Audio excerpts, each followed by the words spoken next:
আচ্ছা, এখন আমরা এই যে এই ছকটা এটা একটু মুখস্থ করার চেষ্টা করব। দেখো, calorie demand per day can be measured by using the table. Calorie demand per day, এখন কোনো পার্সনের ফিজিক্যাল কন্ডিশনের উপর ডিপেন্ড করে তার ক্যালোরি ডিমান্ড থাকে। তাহলে সে যদি একদমই হচ্ছে কাজ বাজ না করে, নট ওয়ার্কিং, তাহলে বিএমআর এর সাথে 1.2 গুণ করতে হবে।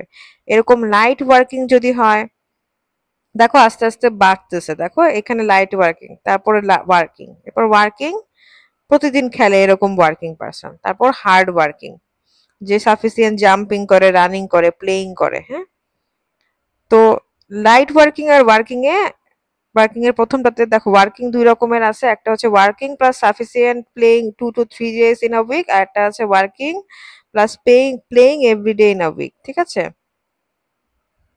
তাহলে দেখো আমরা এই যে আমাদের টার্গেটটা হচ্ছে এই সংখ্যাগুলা মনে রাখা, কি দিয়ে আমরা গুণ করব। চলো আমরা সংখ্যাগুলো তাহলে মুখস্থ করি, কিভাবে মুখস্থ করা যায়। ফার্স্টে আমরা দেখব যে আমরা একটা জিনিস মাথায় রাখবো যে নট ওয়ার্কিং এবং হার্ড ওয়ার্কিং ছাড়া যেগুলা মাঝে যেগুলা আছে, নট ওয়ার্কিং কি একদমই কাজ করে না, আর হার্ড ওয়ার্কিং হচ্ছে অনেক বেশি কাজ করে, দুটো তো এক্সট্রিম তাই না। একেবারেই কাজ করতেছে না প্রথমটা, এটা হচ্ছে একদমই অনেক বেশি কাজ করে ফেলতেছে। এই দুটা বাদে বাকি যেগুলা আছে সেগুলা লাস্টে, একদম লাস্টে 5 দিয়ে শেষ হবে। এভাবে মনে রাখতে পারো, মাঝের তিনটা 5 দিয়ে শেষ হবে। ঠিক আছে, তাহলে গেল। তারপর দেখো সবগুলা 1 পয়েন্ট, সবগুলা 1 পয়েন্ট দিয়ে শুরু হয়েছে। ঠিক আছে, তাহলে এটাও আমাদের আলাদা করে মনে রাখা লাগবে না, আমাদের শুধু মনে রাখতে হবে পয়েন্টের পরের ঘরগুলা। যেমন এখানে 2 মনে রাখতে হবে, এখানে 3 7 মনে রাখতে হবে, এখান থেকে 5, এখান থেকে 72, আর এখান থেকে 9। এটা মনে রাখার ব্যবস্থা করতে হবে, বাকিগুলো আমাদের এমনি মাথায় ঢুকে গেছে যে আমরা 1 পয়েন্ট সামথিং দিয়ে গুণ করব। এবং যদি আমাদের এক্সট্রিম কিছু না হয়, যেমন একদমই কাজ করে না এবং অনেক বেশি কাজ করতেছে, তার সেটা বাদে বাকি সবগুলা লাস্টে 5 বসাবো। হ্যাঁ, আচ্ছা, তাহলে এবার আমরা চলে যাই নট ওয়ার্কিং। তো যে একদমই কাজ করে না তাকে বলা হয়ে থাকে সে হচ্ছে পা দুলায় বসে আছে, বুঝছো, পা দুলাচ্ছে বসে বসে। তো দুলাচ্ছে, এখানে দুলাচ্ছে, অথবা অনেকে বলে দুলালি, বলে এটাকে আলালের ঘরে, আদরের ঘরে দুলালি বা সামথিং কিছু একটা বলে বাংলায়, খেয়াল নাই আমার, যাই হোক। তো এরকম দিয়ে বা দুই দিয়ে মনে রাখতে পারো যে একদমই কাজ করে না, তার এখানে 1.2 লিখবো। তারপর 37 আছে, 37 এর সাথে আমাদের কোনোভাবে লাইট ওয়ার্কিংটা মিলাইতে হবে, সেটার জন্য তুমি মনে রাখতে পারো এটাকে বাংলায় কি বলে।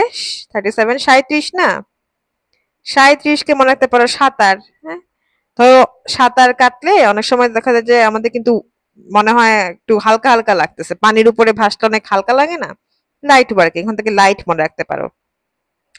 তারপর ওয়ার্কিং, হ্যাঁ, sufficient playing 2 to 3 days in a week, এখানে হচ্ছে 1.55। ঠিক আছে, তাহলে 5টা মনে রাখতে হবে, 5 তো আমরা পরেরটা তো জানি, 5 মনে রাখতে হবে। তাহলে দেখো যে হচ্ছে খেলে, হ্যাঁ, খেলাধুলা করে যে বাচ্চা, তাকে কি বলে, এই বাচ্চাদের একটু পড়াশোনা করে অনেক খেলে আর কি, তাই না, বাচ্চাকে বলে পচা বা পাঁচ, পাঁচ থেকে পচা, পচা বাচ্চা খালি খেলতে চলে যায়। আর যেই বাচ্চা প্রতিদিন খেলে, ধরো ওই বাচ্চা খেলে খেলে, বাচ্চা বা বড় সানমান, যে খেলে খেলে একদম দেখা যায় যে ধরো বাস্কেটবল খেলে, একদম সেই অবস্থা, বুঝছো, একদম প্লেয়ার লেভেলের হয়ে গেছে, সে সাকিব আল হাসান হয়ে গেছে প্রতিদিন খেলে। তো তাকে বলে সবাই বাহ, 72, 72 বা 72 থেকে বাহ, 72। এবার হার্ড ওয়ার্কিং, তো আমরা এটা একটু আসি, এটা আমরা পড়বো যে হার্ডেনিং। দেখো হার্ডেন, হার্ডেনিং, এখান থেকে আমরা জাস্ট ফর নেমোনিক পারপোজ আমরা মনে রাখতে পারি হার্ডেনাইন, তাহলে লাস্টে হচ্ছে 9 থাকলে হার্ড ওয়ার্কিং হবে। তো যে হার্ড ওয়ার্কিং সে সাফিসিয়েন্টলি জাম্পিং করবে, রানিং করবে, প্লেইং করবে, বুঝা গেছে।